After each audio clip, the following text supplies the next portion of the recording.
الفاضحة 57. الإمارات تتقشف وتدفع ثمن المال السياسي.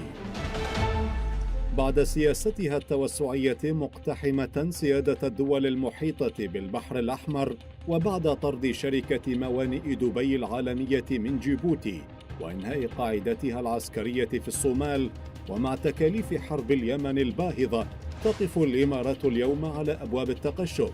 وكان طلبة العلم أول الضحايا، حيث ناقش المجلس الوطني الاتحادي تخفيض المخصصات المالية للطلبة المبتعثين خارج الإمارات. كما شملت سلسلة التقشفات بيع أصول استثمارية خارجية، حيث باعت أبو ظبي حصتها في مطار الملكة علياء بالأردن، والتي تبلغ 83% من ائتلاف مجموعة المطار الدولي.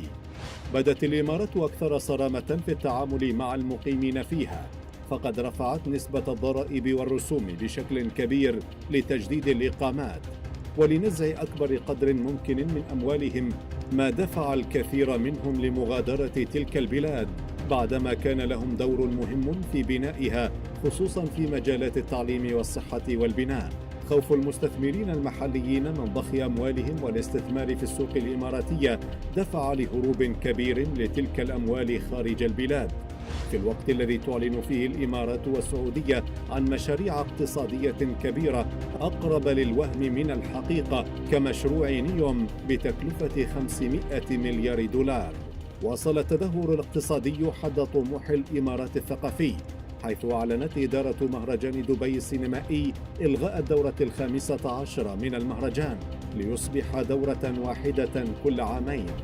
طبيعي هذا التقشف، فقد جاء انعكاسا للسياسة الخارجية الإماراتية التي فتحت النار على جميع الدول لتحقيق مصالحها الخاصة فقط، دون احترام سيادة الدول ولا قراراتها السيادية.